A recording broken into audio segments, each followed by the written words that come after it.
Hey guys, welcome back to the channel. Today Apple has officially released iOS 12.3 Beta 4 to registered developers. Now, if you haven't been following me here on the channel, earlier this morning I gave you guys a follow-up video talking about a few bugs and issues with iOS 12.3 Beta 3. And in that video, I also talked about how Apple could be releasing a new beta for iOS 12.3 every week from here on out. And it looks like that's going to be the case. We have beta 4 today. We'll most likely see another beta on the 6th and on the 13th, maybe a gold master with an official release of 12.3 somewhere around the end of May. But in this video, of course, I'm going to cover all the bugs that I talked about in that video. If you haven't watched that video, I'll link it down below. There's a ton of issues and a ton of problems that I've been having with the software that hopefully iOS 12.3 Beta 4 will address and fix. Now, the software download was approximately 160 megabytes on the iPhone XS.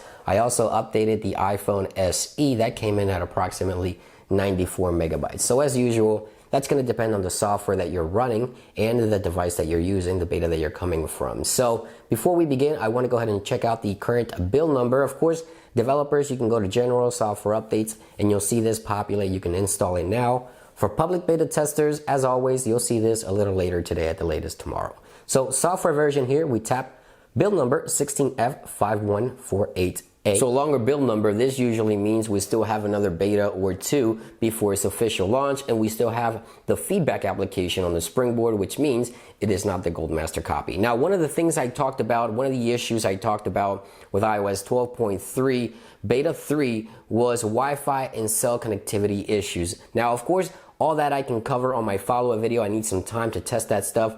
But a major bug that I covered, for me it was major because it was very frustrating, was a bug that when I turned on airplane mode or off, it would freeze the iPhone. Everything would freeze. I couldn't use the iPhone. Now there's a bit of a lag still in Beta 4, but nowhere near what it is in Beta 3. Now, Beta 4 actually also fixes an issue where you couldn't update over the air using Beta 3 to Beta 4. So finally, Apple has addressed that. As you see here, the control center bug. If you watch that video, you'll see how much of a lag and issue I had with the control center toggle here for the airplane mode. It would freeze the iPhone. Now everything seems to be heading in the right direction.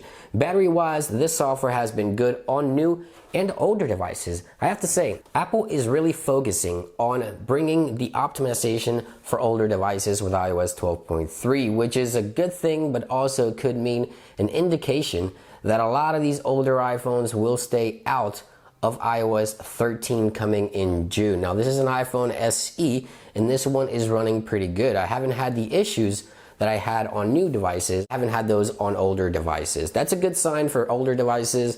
For the optimization part, the battery has been great, but this can also mean Apple is focusing on older devices because they're not going to get iOS 13. Now, I also want to share something very interesting with you guys that was sent to me via Twitter. You see this notification card here for NFC. It says touch the N mark on the camera. So this is a very similar prompt or pop-up that we get when we go to connect, say, something like AirPods, right? So these prompt here to connect to iPhones, this is what exactly this looks like here. And this was sent to me on Twitter. This was sent to me, so big shout out to Alex on Twitter.